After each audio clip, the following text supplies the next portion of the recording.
I'm Annie Fitzsimmons. I'm your Washington Realtors Legal Hotline Lawyer. And today we're going to touch on two topics that require a refresher. The first is pocket listings. The second is cannabis sales. Actually, we're going to switch the order. I want to talk about cannabis sales first. And the reason I do is because several months ago, U.S. Attorney General Jeff Sessions issued a memo withdrawing a memo that was issued by the Attorney General's office under the President Obama administration. The memo issued during President Obama's term in office said that even though marijuana is listed under the Federal Law Controlled Substances Act, enforcement of marijuana law violations, federal marijuana law violations, would not be a prosecutorial priority under the Obama administration, under the Obama department, or under the Obama administration's Department of Justice. In states where marijuana, use and production, et cetera, had been legalized and regulated, so long as the use was in compliance with state law. That liberated real estate brokers and other professionals, lawyers as well, to assist clients in the use and sale of real estate related to marijuana production without fear of prosecution. So a few months ago, that Obama-era memo was withdrawn by our current U.S. Attorney General, Jeff Sessions.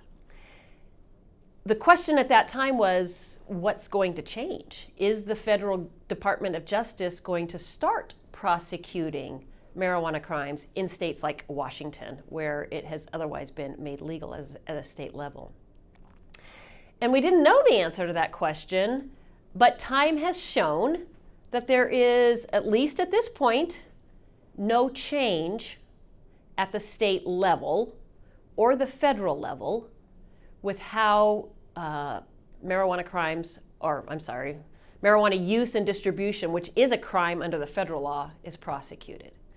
We were waiting to see if, for example, the Bar Association might change its protocols with respect to lawyers who assist clients in the cannabis industry. We were waiting to see if the Department of Licensing might change its approach to working with real estate brokers who assist clients with real property related to the marijuana industry. And so far we have seen no changes by the federal regulators and no changes by the state regulators. That's update number one. Update number two, I want to talk about pocket listings. We've talked about pocket listings before. When I refer to pocket listings, I'm talking about a property where seller asks a broker to help them find a buyer. Typically in that situation, a broker would pull out a listing agreement, seller would sign, the property would go into the MLS, and in today's market, it would be sold shortly thereafter, oftentimes in a competitive bid situation, sometimes where the price is driven up above the listing price of the property.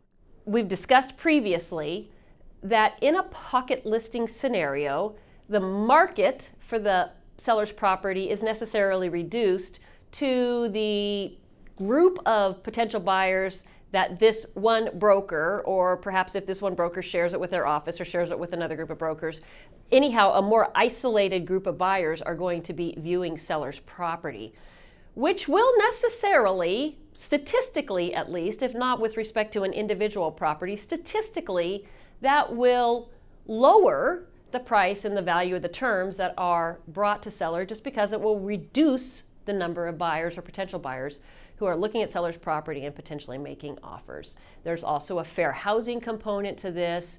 If properties are only marketed to the clients of a particular broker who more often than not look a lot like that broker, think a lot like that broker, there's a lack of diversity in the exposure of that property to buyers, we have seen fair housing claims result from that element of pocket listings.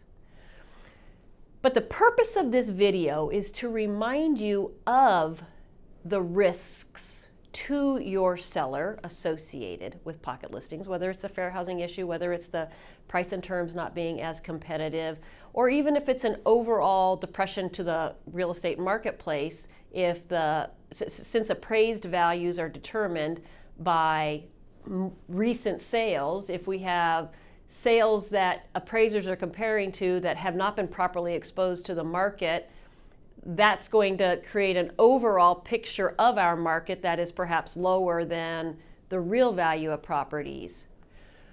So why are we talking about pocket listings today? Two reasons. Number one, there are a lot of properties being sold as pocket listings right now. I get questions on the hotline from brokers who are either on the selling side or the not listing side of pocket listings, asking questions about that scenario, and I'm hearing a lot about it. Brokers, if you are going to assist a seller with a pocket sale, you better make sure it's the seller's idea. The seller could have a reason for wanting to have a pocket listing as opposed to full exposure of the marketplace. But those sellers are in reality going to be very few and very far between. If there are issues related to showings or public exposure, those kind of things, many of those issues can be controlled within your MLS. So if you have a pocket listing, make sure it is your seller's idea and not yours. Because of course, the perception, if it's your idea, is that you're simply trying to create a way to double end the commission. Fast forward to the other reason we want to talk about this issue.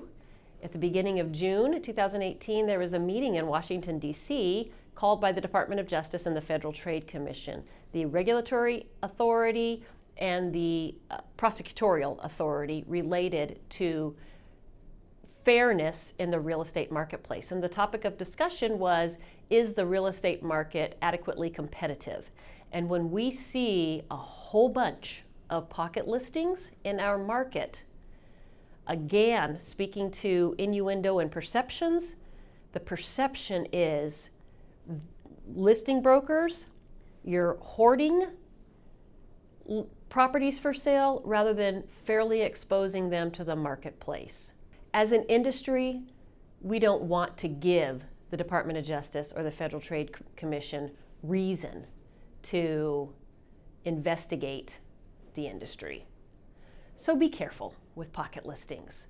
Nothing has changed in the law or in regulatory authority related to pocket listings in the last few months or years, except that the entire industry is under a microscope right now with respect to competitive issues.